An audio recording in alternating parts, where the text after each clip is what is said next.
സ്വപ്നതുല്യമായ ഒരു global career നൽകുന്നത് കൊണ്ട് തന്നെ നഴ്സിംഗ് എന്നത് പലരുടെയും ഡ്രീം ജോബാണ്. പല പാരന്റ്സും സ്റ്റുഡൻസും വിദേശത്തേക്ക് സെറ്റിൽ ചെയ്യാനുള്ള ഒരു ഈസി വേ ആയിട്ടാണ് ഈ കോഴ്സിനെ കാണുന്നത്.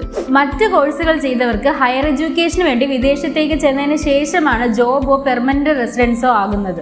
വിദേശത്തേക്ക് സെറ്റിൽ ചെയ്യാൻ ആഗ്രഹിക്കുന്നവരെ കൊണ്ട് നഴ്സിംഗ് എടുക്കാൻ പ്രേരിപ്പിക്കുന്ന ഏറ്റവും വലിയ ഘടകം കോഴ്സ് കംപ്ലീറ്റ് ചെയ്ത് direct job or relative visa കിട്ടുമെന്നതാണ്.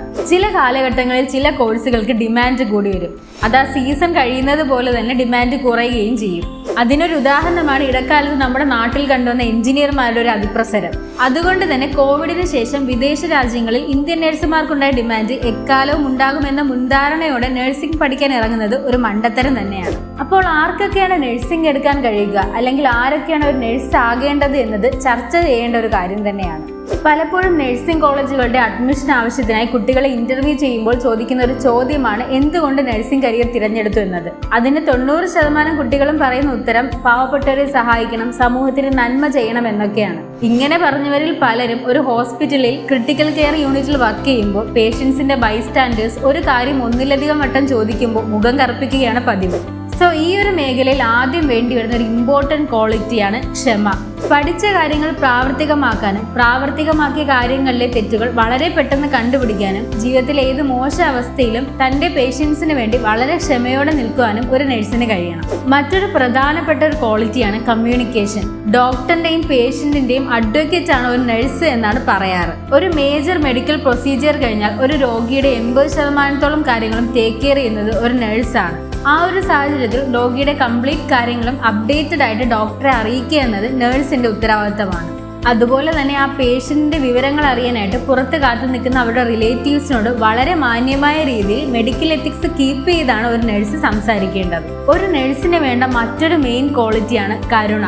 ജീവിതത്തിന്റെ പല പ്രതിസന്ധികളിലൂടെ കടന്നു പോകുന്ന ഒന്നിലധികം പേഷ്യൻസിനെ ഒരേ സമയം ഹാൻഡിൽ ചെയ്യേണ്ടത് ഒരു നഴ്സാണ്.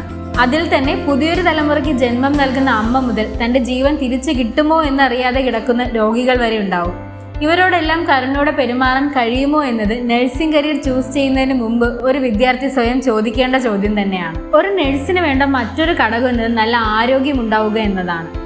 ഒരു പട്ടാളക്കാരൻ തൻ്റെ രാജ്യത്തെ സേവിക്കുന്നത് പോലെ തന്നെയാണ് താൻ വർക്ക് ചെയ്യുന്ന ഹോസ്പിറ്റലിന് വേണ്ടി സദാസമയം ഒരു നഴ്സ് ചെയ്യുന്നത്. അതുകൊണ്ട് തന്നെ നല്ലൊരു ആരോഗ്യം അവർക്ക് ഉണ്ടാവുക എന്നതും ഇമ്പോർട്ടൻ്റ് ആയിട്ടുള്ള ഒരു കാര്യം തന്നെയാണ്. കോഴ്സ് തിരഞ്ഞെടുക്കുന്നതിന് മുമ്പ് നിങ്ങൾക്ക് അതായത് യൂണിവേഴ്സിറ്റികളോ ഇന്ത്യൻ കൗൺസിലോ നിർദ്ദേശിച്ചിരിക്കുന്ന ഇൻസ്ട്രക്ഷൻസ് ഫോളോ ചെയ്യാൻ പറ്റുന്നുണ്ടോ എന്നുള്ള കാര്യവും ഉറപ്പുവരുത്തണം. ഒരു നേഴ്സിന് വേണ്ട മറ്റൊരു ക്വാളിറ്റിയാണ് ലേണിംഗ് ക്യാപ്പബിലിറ്റി. പുസ്തകങ്ങൾ വായിച്ചു പഠിച്ച് പരീക്ഷയ്ക്ക് ജയിക്കുന്നത് കൊണ്ട് മാത്രം ഒരു നേഴ്സ് ആവില്ല. പകരം പുസ്തകത്തിന് പുറത്ത് നിന്ന് ഹോസ്പിറ്റലിൽ നിന്ന് കിട്ടുന്ന അറിവും പുതിയ ടെക്നോളജികൾ പഠിക്കാനുള്ള മനസ്സും ഒരു നേഴ്സിന് അനിവാര്യം തന്നെയാണ്. ഈ ക്വാളിറ്റികളെല്ലാം ജീവിതത്തിലുടനീളം ഒരു നഴ്സിന് ഉണ്ടാവേണ്ടതുമാണ്. Next quality is time management. കഴിഞ്ഞ 10-12 വർഷമായി നിങ്ങൾ ഫേസ് ചെയ്യുന്ന ഏറ്റവും വലിയ പ്രശ്നമായിരിക്കും ടൈം മാനേജ് ചെയ്യുക എന്നത്. കൃത്യസമയത്ത് അസൈൻമെന്റ് വെക്കാൻ പറ്റാതാവുക, ക്ലാസ്സിൽ സമയത്ത് എത്താൻ പറ്റാതാവുക, അങ്ങനെയൊക്കെ ചെയ്യുന്ന ഒരാളാണ് നിങ്ങളെങ്കിൽ നഴ്സിംഗ് കരിയർ ചൂസ് ചെയ്യുന്നതിന് മുമ്പ് ഒന്ന് ചിന്തിച്ചിരിക്കണം. സോ ഈ വീഡിയോയിൽ പറഞ്ഞ ക്വാളിറ്റീസ് എല്ലാം നിങ്ങൾക്കുണ്ടെങ്കിൽ തീർച്ചയായും നിങ്ങൾക്ക് നല്ലൊരു നഴ്സ് ആവാൻ സാധിക്കുന്നതാണ്. ഈ വീഡിയോ യൂസ്ഫുൾ ആയെന്ന് കരുതുന്നു. ഇതുപോലുള്ള കൂടുതൽ വീഡിയോസിനായി സ്റ്റേ ട്യൂൺ ടു വിദ്യാഭ്യാസം.